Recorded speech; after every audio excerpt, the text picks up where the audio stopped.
Bonjour tout le monde. L'objectif de la vidéo courante, c'est l'étude et la définition de la notion de fonction de transfert. Le plan de cette vidéo est composé des différentes parties suivantes. Après une introduction, on va définir la fonction de transfert. On va donner ses caractéristiques. On va aussi parler de la réponse impulsionnelle et son lien direct avec la fonction de transfert. Aussi, on va définir ou bien parler du lieu de pôle et son lien direct avec la stabilité. Il y a aussi la notion de pôle dominant et on va finir avec un exemple d'application. Euh, on a déjà défini c'est quoi un système linéaire, continu, invariant et causal avec toutes ses propriétés. Donc, on peut les regrouper dans une équation différentielle qui lie la sortie à l'entrée dans cette écriture suivante. Un membre de sortie égale un membre d'entrée. Bien sûr, avec les constantes AI et BI, ce sont des réels. N, c'est l'ordre du système qui doit être supérieur ou égal à M.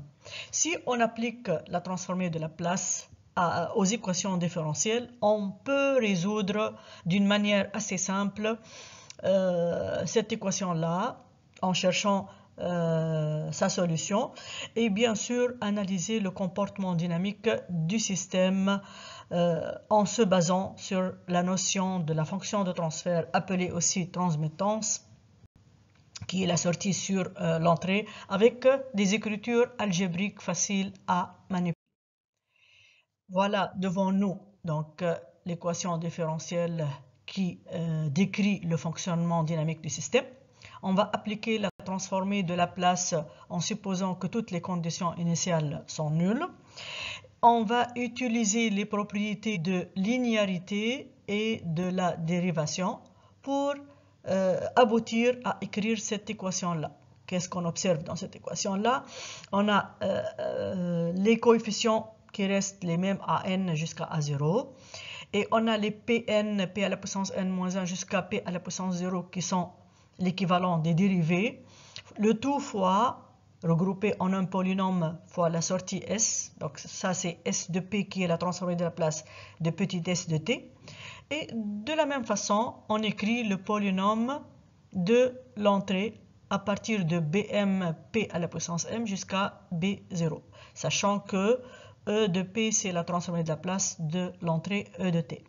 Maintenant, on va déduire une fraction qui est la sortie S sur l'entrée E, qui est égale au polynôme de l'entrée sur le polynôme de la sortie. On va les appeler n sur d, numérateur sur dénominateur. Ce sont deux polynômes. Donc, on obtient ce qu'on appelle la fonction de transfert, ou bien la transmittance, qui est la fraction de deux polynômes. Et ce h-là, ou bien cette fonction-là, ça traduit, ou bien ça développe le modèle mathématique du système. Donc voilà notre sortie, qui est la flèche sortante du bloc, est égale à h fois E, est égale à la fonction de transfert, qui est le modèle mathématique du système, fois l'entrée. Ici, le dénominateur de la fonction de transfert, il est aussi appelé polynôme caractéristique ou bien PC de P, polynôme caractéristique du système. Il est très utilisé dans l'étude de la stabilité. On peut observer ici qu'il a l'ordre n du système. Les caractéristiques de la fonction de transfert, on a réécrit la fonction de transfert avec une autre écriture, une écriture différente, déduite de la première. Donc, puisqu'on a deux polynômes, on peut résoudre les deux polynômes pour chercher les racines. Les racines du numérateur appelé 0, noté ZI, donc ce sont les racines qui annulent la fonction de transfert. Les PI, appelés aussi pôles, qui sont les racines du polynôme caractéristique de la fonction de transfert. Bien sûr, les zéros et les pôles peuvent être des réels ou bien des complexes, donc ils appartiennent à C. si on a un pôle ou bien un zéro qui se répète une seule fois dans la fonction de transfert, on dit qu'il est simple.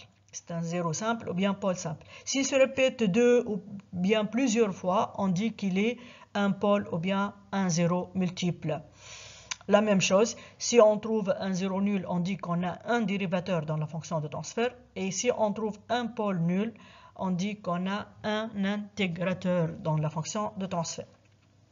Une autre écriture plus générale pour la fonction de transfert fait apparaître le cas qui s'appelle le gain statique du système. Comment trouver le cas? Il suffit de faire ressortir le P à la puissance C. C, c'est la classe du système, c'est la puissance la plus petite dans le dénominateur, dans le polynôme caractéristique. Et écrire les deux polynômes de telle façon à avoir un 1 à la place de la constante. Donc 1 en haut et 1 en bas plus le reste du polynôme. Dans ce cas-là, on trouve le gain statique. La réponse impulsionnelle. Pourquoi ici je vais parler de réponse impulsionnelle? Pourtant, on a défini ça dans d'autres vidéos. Donc, on a dit que la réponse impulsionnelle, c'est l'évolution de la sortie du système ou bien sa réponse suite à l'application d'une impulsion de Dirac.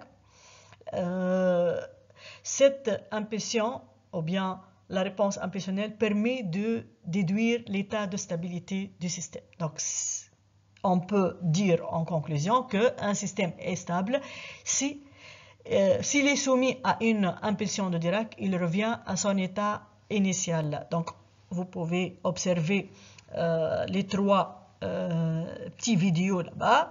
Donc, on a dans ce cas-là un système neutre ou bien un système indifférent de point de vue stabilité. Donc, il n'y a aucune modification, pourtant il se déplace sur un plan horizontal. Pour cette bouteille-là, lorsqu'elle est soumise à une force très brève, d'amplitude très brève, elle oscille autour de la position verticale, puis revient à sa position d'équilibre. Donc on dit que le système il est stable. Pour le troisième cas, lorsque l'opérateur pousse le stylo sur la table, il tombe carrément. Donc on dit que le système il est instable. Les trois systèmes sont soumis à une impulsion de Dirac. On observe le comportement et on déduit l'état de stabilité. Donc, mathématiquement parlant, S de P c'est H fois E, ça devient égal H seulement, parce que E de P égale à 1. On calcule S de T, l'évolution temporelle, qui est tout simplement la transformée de la place de H. Et on dit que cette impulsion de Dirac, ou bien cette réponse impulsionnelle, c'est la signature du système et n'est autre que la solution de l'équation sans second membre. Maintenant, on va voir le lien entre les pôles et la stabilité. Donc, généralement, les pôles retrouvés, si on cherche les racines du polynôme caractéristique, on va trouver deux types de pôles, ou bien des réels ou bien des complexes.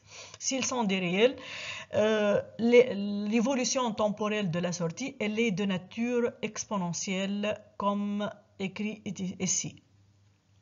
Elle donne des évolutions qui sont exponentielles. Donc, on peut voir qu'ils sont amortis, les évolutions. Ça, c'est un système parfaitement stable. Ça, c'est un système entre les deux. On va le voir dans le plan complexe. Et celui-là, c'est un système qui est divergent. Pour les pôles complexes, qui s'écrivent de cette manière-là, la sortie, elle va comporter des termes où on a des cosinus et des sinus. C'est pourquoi on observe des oscillations. Donc, le système ne sera stable que si sa réponse impulsionnelle revient toujours à 0.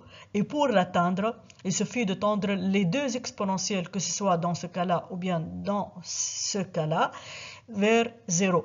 Et pour tendre l'exponentielle vers 0, il suffit de prendre PI ou bien sigma I négatif.